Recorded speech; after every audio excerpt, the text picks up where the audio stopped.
Hey everyone, it's Cathy Zielske. Welcome back to my channel and the craft/dining room. Today I have such a quick and easy tag project for you. If you've got embossing folders or even stencils, adding a little tone-on-tone texture to your gift tags makes them look so cute. This project also ran over on the Simon Says Stamp YouTube channel, but I wanted to share it here for you. My little tag project is coming up next.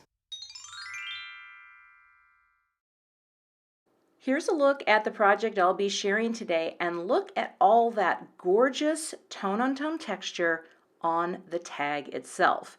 Dry embossing is such an easy and fun way to step up any crafty project you're working on, so I'm excited to share this with you today and hopefully inspire you to bust out some stencils or embossing folders. Let's take a look at the products I'm using today. I've got a cute little stamp set called Holiday Silhouettes. I've got a set of tags, and I've got this wonderful embossing folder called Triangle Burst. So this is going to give us all the texture on our tag that we need. These are the basics. So let's get started with our tag. First things first, I'm going to cut out the largest of the tags out of this Neenah Solar White Classic Crest in the 110 pound. I thought it would be nice to have a heavier weight. And there's the tag.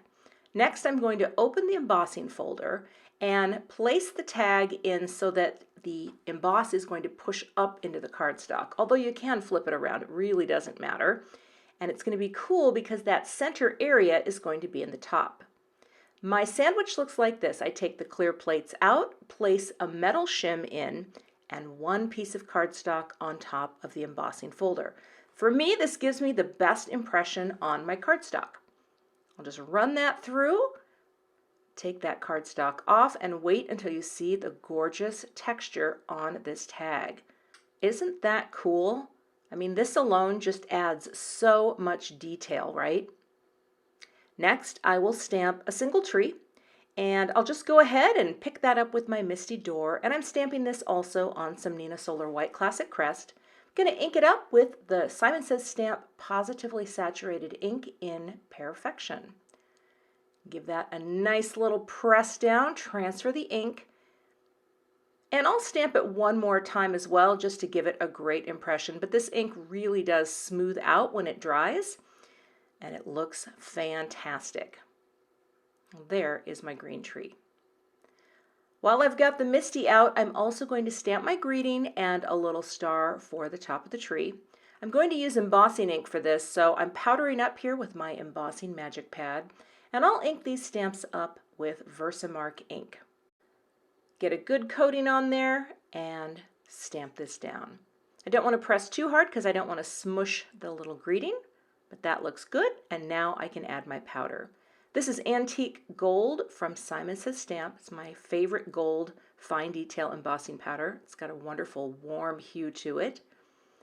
And I'm going to take my shader brush here, just brushing away any powder that sticks. The nice thing about these angled shader brushes is they're very firm, so you can get very close to what you've stamped, and the bristles don't knock anything that you don't want to be removing. I'll heat set these two until they are smooth, melted, shiny, and gold. Is that pretty? All right. I'll die cut the tree and the star with the coordinating dies for Holiday Silhouettes. Run that through and just pop out my tree and my star. Then I'm going to cut out the greeting using some sentiment label dies from Simon Says Stamp. I'll just cut that out really quickly.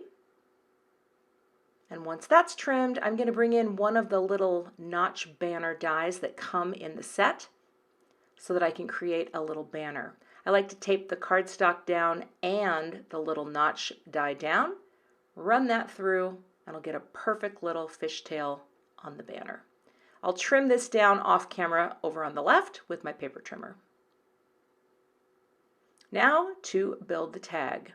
Got some foam squares on the back of the tree so I can pop that up in the center, and then I'll take the tape off the backer of this little piece of foam that I cut for the back of the star, and look how cute that is with the star coming out of that embossed circle.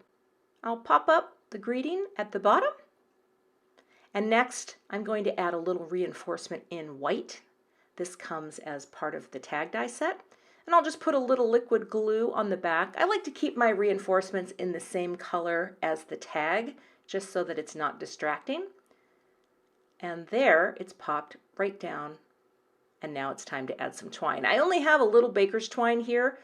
Actually, I think that craft and white would have been very cute, but I decided to keep it very neutral because I don't have a package for this yet. I like to make tags well in advance of the holidays, right? Just gonna loop this through, get that nice little front crossing loop, and I'll just leave that loose for when it's time to use the tag. Isn't that cute though? It's such a fun way to create a really interesting tag, but it's so simple. So check out what stencils you might have lying around, or pick up a few embossing folders and add some texture to your holiday tags this season. You can find all the links listed below the video, and I'll see you back here with another project soon. Thanks so much for watching today. I would love to have you become a subscriber to my YouTube channel. And if you do subscribe, be sure to hit the gray bell below the video so that you don't miss the next time I post. Here are a couple other videos that you might be interested in watching. Thanks so much and have a great day.